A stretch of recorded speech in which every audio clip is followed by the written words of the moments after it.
퇴근하고 운동해야지, 독서해야지, 유튜브 해야지 이렇게 자기 개발 열심히 하려고 다짐은 하는데 퇴근하면 어떻습니까? 어느 순간 넷플릭스, 유튜브 보고 있고 왜 벌써 10시야? 하게 되지 않나요? 혹은 이렇게 딴짓을 한 것도 아니야. 근데 한 건 없어. 시간은 훅 가버렸어. 이렇게 우리의 저녁 시간, 소중한 퇴근 후 시간이 그냥 흘러가 버리는 경우가 너무 많죠. 그래서 오늘은 퇴근 후 시간을 보람차게 보낼 수 있는 꿀팁을 알려드리도록 하겠습니다. 오늘 영상에서 예외인 경우가 있습니다. 애 2명 이상 키우는데 애가 어려. 이거는 진짜 예외입니다. 저녁 시간이 없어요. 삭제돼. 저도 이제 신생아가 나와서 애가 둘 됐는데 퇴근하고 뭘 한다? 이게 진짜 잠을 포기하거나 아니면은 부부 중 한쪽이 그래 너라도 열심히 해야 우리한테 희망이 있어 이렇게 배려를 해주는 경우가 아니고서는 시간을 확보하는 게 정말 어렵습니다. 전국의 모든 애 2 이상 부모님 화이팅입니다. 또 다른 예외가 있어요. 직장이 진짜 너무 악독한 직장이라서 혹은 일이 너무 바쁜 곳이라서 물리적으로 아예 시간이 안 나. 저녁 10시에 퇴근해서 8시에 출근하고 뭐 이런 분들이 존재하거든요. 분명히. 이런 분들은 지금 퇴근 후의 시간을 어떻게 쓸까를 고민하면 안 돼요. 어떻게 빨리 퇴근을 할까 고민해야겠죠. 그런데 제가 말씀드렸던 이 정도 극단적인 예외를 제외하고는 우리에겐 퇴근 후 시간이 존재합니다. 맨날 시간이 없어요 하는데 없는 게 아니고 낭비하고 있는 거예요. 이런 경우에 어떻게 시간 낭비를 막을 수 있는지를 알려드릴 겁니다. 첫 번째는 타임 블록입니다. 퇴근 후 시간을 알차게 사용하기 위해서 가장 먼저 해야 할 일은요. 퇴근 후에 나는 이 일에 이 정도의 시간을 쓰겠다라는 일종의 블록을 확보하는 겁니다. 왜 블록이라고 표현을 하냐? 여기서 10분, 저기서 15분 이렇게 파편화된 시간 말고 한 덩어리가 필요하기 때문입니다. 1시간이면 1시간, 90분이면 90분, 2시간이면 2시간 이렇게 블록으로 시간을 써야 돼요. 자투리로 조금 쓰는 시간은요. 그냥 날려보내기가 너무 쉽습니다. 피터 드러커의 자기경영 노트란 책에서는 이렇게 말합니다. 목표 달성을 잘하는 사람들은 자유재량 시간을 통합해야 한다는 사실을 알고 있다. 그들은 방해받지 않는 연속적인 시간이 필요하며 자투리 시간은 아예 쓸모없다는 사실을 안다. 심지어 근무 시간의 4분의 1만이라도 연속적으로 사용하면 중요한 일을 하기에 충분하다. 그러나 하루에 4분의 3이라 해도 여기 15분, 저기 30분 하는 식으로 시간을 쪼개 쓴다면 아무 쓸모가 없다. 여러분 다 일 해보셔서 아시잖아요. 자투리 시간에 잠깐 했다가 좀 이따 또 10분 했다 이러면은 그 다음에 그 일을 할 때 어디까지 했더라? 다시 파악해야 돼요. 그리고 자료를 다시 찾아봐야 돼. 그래서 시간이 2배, 3배로 걸립니다. 시간을 이렇게 쪼개서 조금씩 쓰면은 토탈 1시간이면 끝날 일을 3시간을 써야 돼요. 팍 몰아서 집중하면 1시간이면 커칠 수 있는 일인데. 퇴근 후의 시간도 마찬가지입니다. 잠깐 시간 날 때 조금씩 한다? 훨씬 더 많은 시간을 낭비하게 돼요. 우리는 무조건 큰 덩어리, 타임 블록을 확보해야 합니다. 그 타임 블록을 어떻게 확보하냐? 쉽습니다. 말 그대로 확보하면 돼요. 무슨 요일 몇 시부터 몇 시까지는 내가 영어 공부를 할 거야. 영상 만들 거야.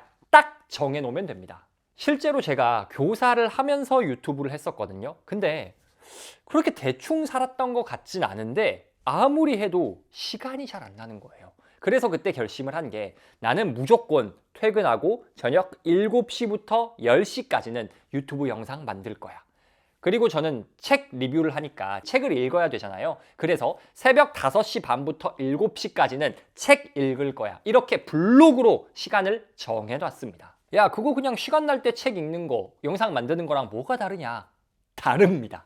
연구가 증명합니다. 아주 작은 습관의 힘의 저자인 제임스 클리어가 기고한 글에서는 한 연구 결과를 소개하고 있습니다. 영국에서 진행된 연구인데 이 연구에서는 참가자들을 3그룹으로 나눴습니다. 그리고 이 3그룹 참가자들이 얼마나 운동을 하는가를 비교했어요. 그런데 첫 번째 그룹은 그냥 운동 일지를 써보세요 정도만 요구받았습니다. 그런데 두 번째 그룹은요. 운동을 하면 심혈관 건강에 좋습니다라는 일종의 동기부여 자료까지 제공받았어요. 마지막 세 번째 그룹은 다음 주에 무슨 요일, 몇 시에, 어디에서 운동을 할 겁니까? 라는 구체적인 계획을 종이에 적도록 했습니다. 결과가 어땠을까요? 동기부여 자료 정도까지 받은 이 그룹조차 주 1회 이상 운동한 비율이 35% 수준에 그쳤습니다.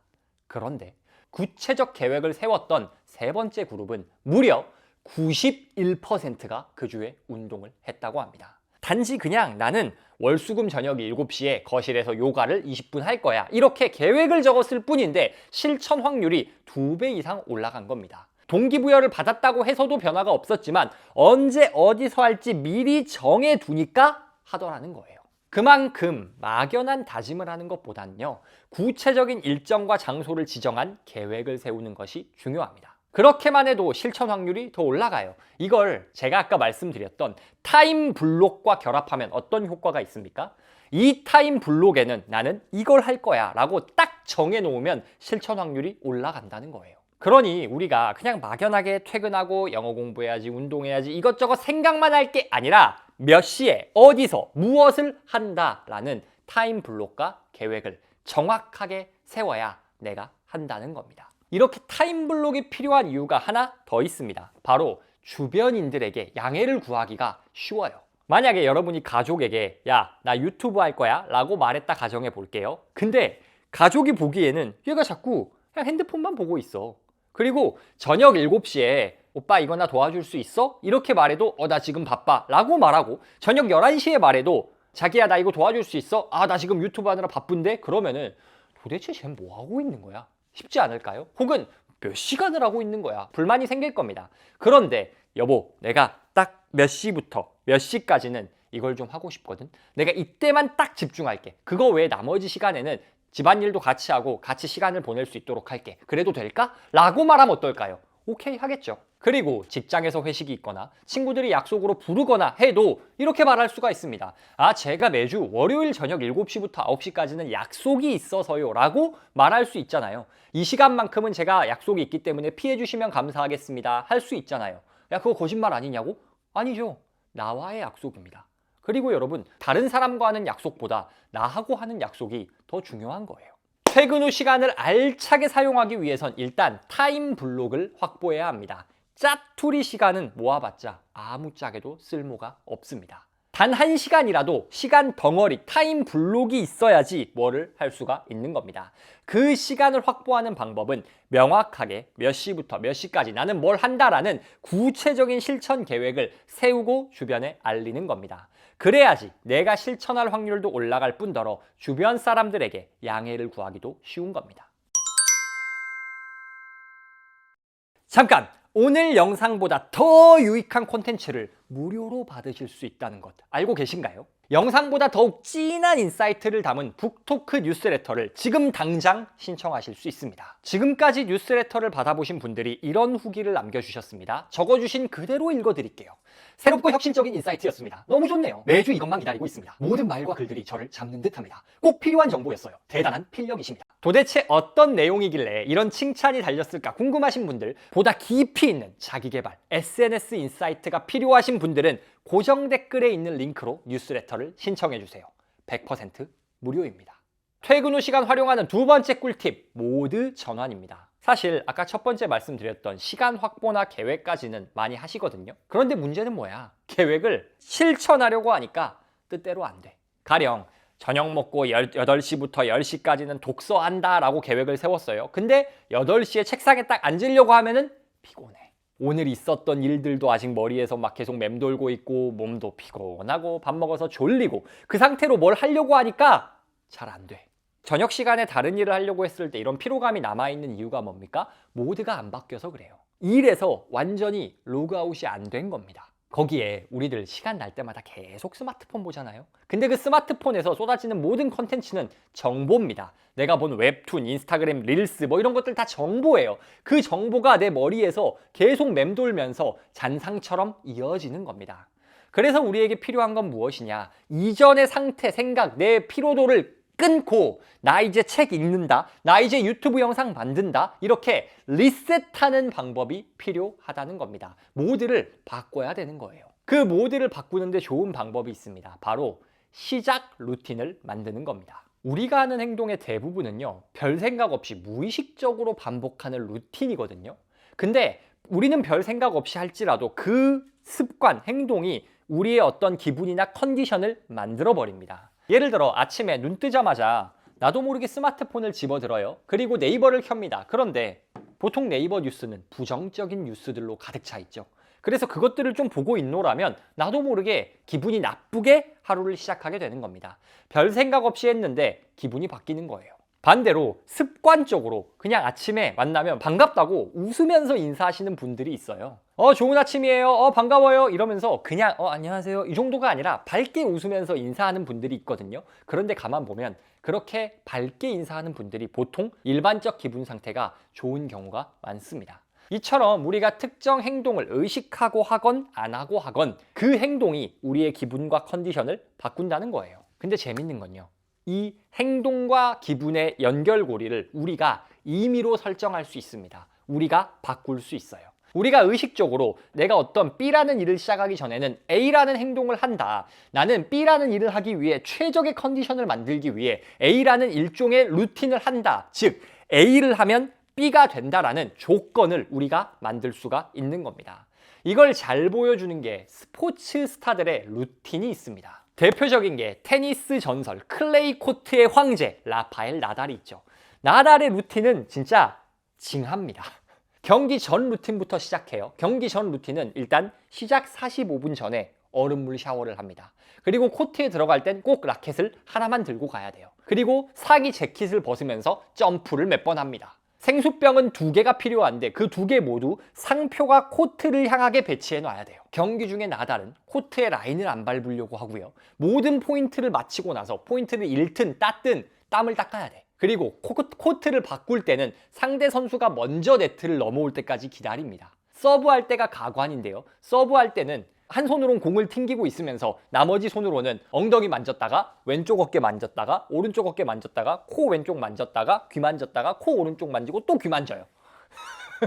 진짜 징합니다. 모든 경기에 이 루틴을 항상 반복합니다. 어떤 사람들은 야 저거 너무 미신적인 거 아니냐라고 말하는데 나달은 그런 루틴이 경기에 더 집중하고 마인드셋을 경기에 온전히 몰입하게 만드는데 도움이 된다라고 말합니다. 나달의 케이스는 좀 심했다 싶긴 한데요. 어쨌든 이 행동을 하면 집중이 된다라는 메커니즘을 만든 겁니다. 우리도 나달만큼은 아니어도 어떤 일에 착수하기 전에 시작 루틴을 만드는 게 모드를 전환하는 데 도움이 됩니다. 저는 예전에 교사하면서 유튜브 할 때요, 퇴근하고 꼭 샤워를 했어요. 무조건 샤워를 하고 나서 유튜브 영상을 만들기 위해 책상에 앉았습니다. 왜? 샤워를 하면 확실히 좀 이전 일정이 끝났다는 느낌이 들잖아요. 그래서 자, 이전 거 끝! 이제 새 거 시작! 이렇게 할 수가 있었던 겁니다. 요즘에는 어떻냐? 요즘에는 업무 시작할 때 책상에 딱 앉습니다. 그리고 저는 기독교인이어서 성경을 읽어요.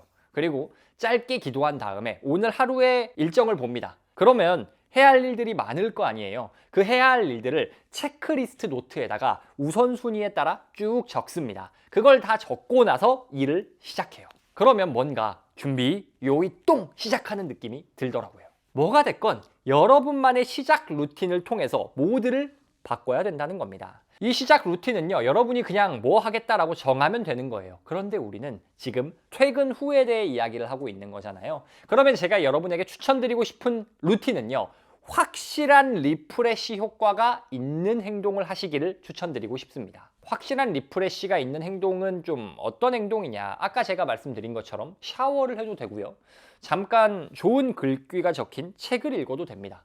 아니면 혹은 명상도 진짜 좋아요.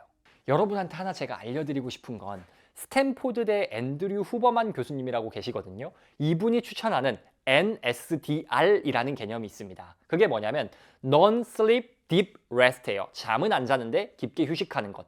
명상의 일종이라고 생각하시면 됩니다. 한번 찾아보시면 금방 나올 거예요. NSDR입니다. 그런데 이 NSDR의 핵심이 뭐냐면요, 날숨입니다. 숨을 내뱉는 거예요. 우리가 숨을 마실 때, 즉 들숨을 할 때는요, 심장박동이 올라간답니다. 그런데 날숨을 쭉 길게 내뱉으면은 심장박동이 내려가고 차분해진대요. 그래서 리프레시 되는 효과가 있는 거죠. 그래서 NSDR 영상 이런 걸 보면요, 4초 정도 숨을 코로 들이마시고 8초 정도 2배로, 2배 길이로 입으로 숨을 내뱉어라 라고 말합니다. 한번 해볼까요? 코로 4초 정도 마시고 입으로 입 얇게 해서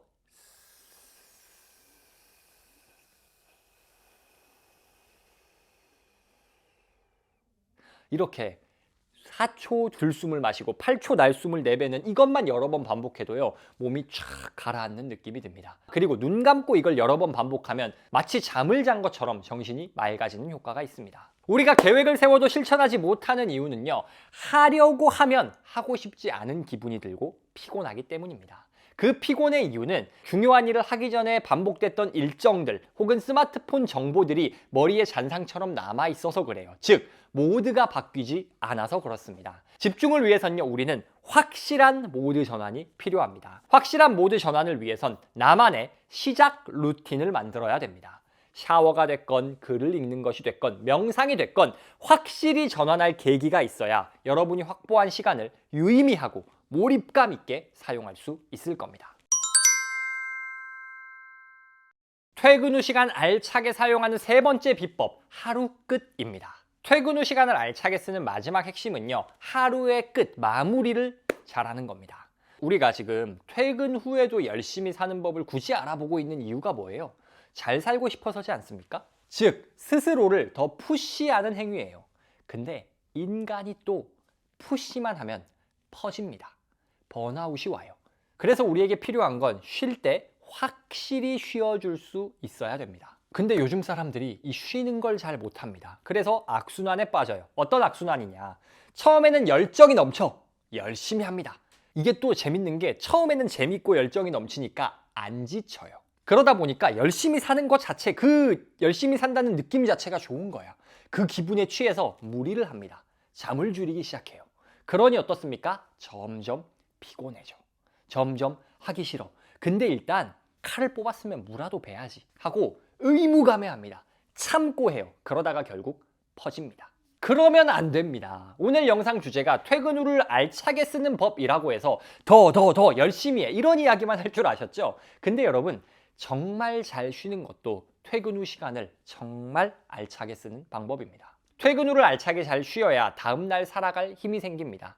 잘 쉰다는 것, 이것의 핵심은 뭐죠? 바로 잘 자는 겁니다. 그래서 우리는 잘 자기 위한 하루 끝 마무리 루틴이 필요하다는 겁니다. 이 잘 쉬어야 한다는 말을 오해하지는 않으셨으면 좋겠습니다. 가만히 누워서 유튜브, 넷플릭스, 인스타 자기 직전까지 봐라, 뒹굴뒹굴 거려라, 이건 쉬는 게 아니에요.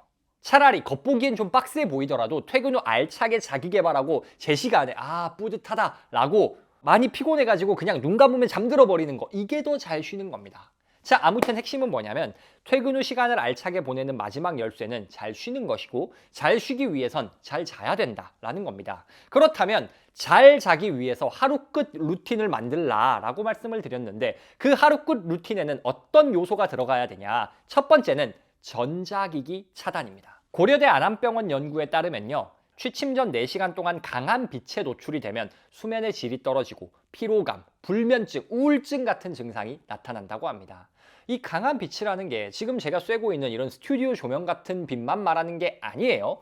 핸드폰에서 나오는 블루라이트, 전자파 이런 거 다 포함하는 겁니다. 그런데 솔직히 말해서 현대인에게 자기 4시간 전부터 폰을 안 봐라, 저는 어렵다고 봅니다. 그래서 전문가들은 보통 2시간 전부터는 보지 마라 라고 말을 해요. 2시간 전부터는 못하겠다, 그러면 제발 1시간 전부터는 보지 마 라고 말하는 겁니다. 그게 수면의 질을 비약적으로 올려줄 수 있기 때문에. 요새 저는 보통 11시에 자서 7시에 일어나거든요. 그런데 저녁 9시가 되면요, 폰이 수면 모드로 바뀝니다. 수면 모드에서는 카톡, 인스타 이런 어플 실행도 다 안 되고요, 화면도 흑백으로 바뀌어 있어요.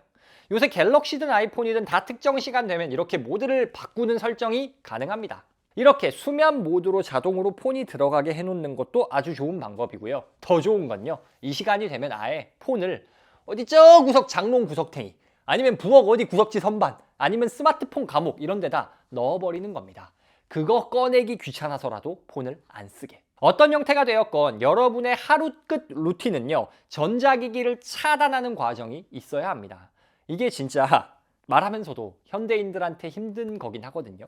그런데 여러분, 진짜 저 믿고 딱 일주일만 자기 2시간 전부터 절대 핸드폰에 손대지 말아보세요. 수면의 질이 몇 배는 올라갈 겁니다. 하루 끝 루틴에 필요한 두 번째 요소는요, 이완입니다. 우리 몸과 정신은요, 좀 하루 종일 긴장 상태에 놓여 있어요. 쏟아지는 일들을 처리하고 일상에서 생기는 다양한 문제를 처리하다 보면 그렇게 됩니다. 이렇게 바쁘게 정신없이 살고 있다 보면요, 마치 원시 시대 때 신체가 야생동물이나 이웃 부족에게 위협받는 것 같은 상태에 놓이게 돼요. 이 상태를 심리학적으로는 투쟁 도피 반응이라고 부릅니다. 이 투쟁 도피 반응은요, 생존을 위해 진화한 메커니즘입니다. 투쟁 도피 반응이 활성화되면 교감신경이 활성화됩니다. 교감신경이 활성화되면 심박수가 증가하고 스트레스 호르몬이 늘어나게 돼요. 이거 자체가 나쁜 건 아닙니다. 스트레스 호르몬이라고 해서 마냥 나쁜 게 아니고 적당하면 생산성도 올라가고 운동 능력도 올라가고 도움이 될 때가 있어요. 근데 잘 때는 아니죠. 자야 되는데 교감신경이 활성화되고 스트레스 호르몬이 올라와 있다면 뭐냐면은 야, 너 그러다 죽어, 일어나 있어야지 하고 여러분을 깨우는 것과 마찬가지예요. 잠이 들 리가 없습니다. 그래서 우리는 하루 끝 루틴을 통해서 아니야, 안전해, 자도 돼, 걱정하지 마, 이렇게 우리 자신을 이완시키고 진정시키는 과정이 필요한 겁니다. 이를 위한 방식도 역시 다양합니다. 차분하게 책을 읽어도 되고요, 명상을 해도 되고, 종교를 가지고 계신 분들이라면 기도를 할 수도 있을 겁니다. 어쨌든 핵심은 뭐냐면 어떤 형태로든 하루를 마무리할 때는 이완이 필요하다는 겁니다. 제가 추천드리는 방식은요, 2분 수면법입니다. 이게 뭐냐면 2차 세계대전 당시에 미군 해군 비행학교에서 고안이 됐대요. 전쟁터에서 군인들이 최고의 퍼포먼스를 내려면 아무리 전쟁터라고 쳐도 자야 되잖아요. 잘 쉬어야 되잖아. 근데 극한 상황, 언제 폭격 맞을지 모르고 동료가 죽어나가는 이 상황에서 어떻게 잘 잘 수 있을까? 이게 군인들의 고민이었고 연구한 겁니다. 그 결과 발견된 게 지금 알려드릴 2분 수면법이고, 이거를 적용하니까 6주 동안 이 수면법을 훈련하니 96% 군인이 2분 안에 뻗었대요. 자, 어떻게 하는 거냐? 자, 자려고 눕는 겁니다. 편안하게 여러분이 누워요. 이렇게 누워 있는데 우리가 누워 있으면 편하다라고 생각하는데 사실은 누워 있어도 우리가 의식하지 못해도 미간이라던가 어깨라던가 허리, 허벅지 이런데 나도 모르게 무의식적으로 힘이 들어가 있거든요. 그 힘을 천천히 2분 동안 빼주는 겁니다. 정수리부터 발끝까지 신체 부위 하나하나 힘이 빠진다라고 상상을 하는 거예요. 호흡을 들이마시고 내쉬면서 정수리에 힘이 풀린다, 정수리에 긴장이 풀린다. 그리고 눈도 뭔가 빡 힘줘서 있다면은 눈이 점점 힘이 풀린다, 눈이 힘이 풀린다. 그 다음 코가 힘이 풀린다, 턱관절이 힘이 풀린다. 이런 식으로 머리부터 발끝까지 어깨, 배, 허벅지 이렇게 점점 힘이 풀린다, 해파리 마냥 쭉 늘어진다 라고 생각하면서 그 긴장이 풀리는 과정을 머릿속으로 시각화하는 겁니다. 처음에는 좀 낯설 수 있는데요, 좀 익숙해지면 이거 몇 번 하고 있으면은 그 정수리부터요 한 배? 요 정도 오면 나도 모르게 잠들어 있습니다. 발끝까지 가는 일이 별로 없어요. 저녁을 알차게 보내는 것의 가장 핵심은요, 잘 쉬는 것입니다. 잘 쉬는 것의 핵심은 잘 자는 것입니다. 그를 위해선 하루를 마무리할 때 꿀잠을 위한 하루 끝 루틴을 만들어야 합니다. 하루 끝 루틴의 핵심 요소는 전자기기를 차단하는 것, 이완하는 것, 이 두 가지였습니다. 이러한 루틴이 지속 가능한 생산성과 성장을 만들 겁니다. 오늘은 퇴근 후 시간 낭비 안 하고 알차게 보내는 꿀팁을 알려드렸습니다. 첫 번째 뭐였죠? 타임 블록 확보하기. 파편화된 잘게 쪼개진 시간은 아무짝에도 쓸모가 없다. 일정 시간을 덩어리로 확보해야 하며 이 요일, 이 시간대부터 이 시간대까지는 나는 이것을 한다라는 계획을 스스로 세우고 주변에 알려야 한다는 겁니다.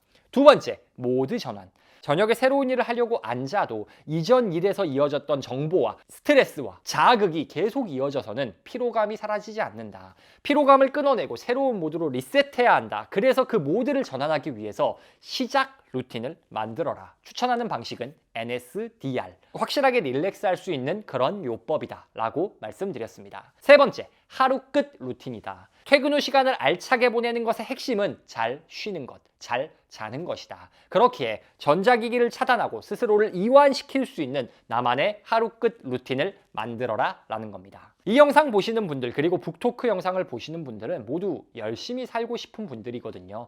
퇴근 후 시간도 정말 알차게 보내고 싶고 알차게 보내지 못했을 때 자책하기도 하고 이런 분들이실 텐데, 아무쪼록 이 영상이 여러분의 퇴근 후 시간을 보다 보람차게 만드는데 도움이 됐으면 좋겠습니다.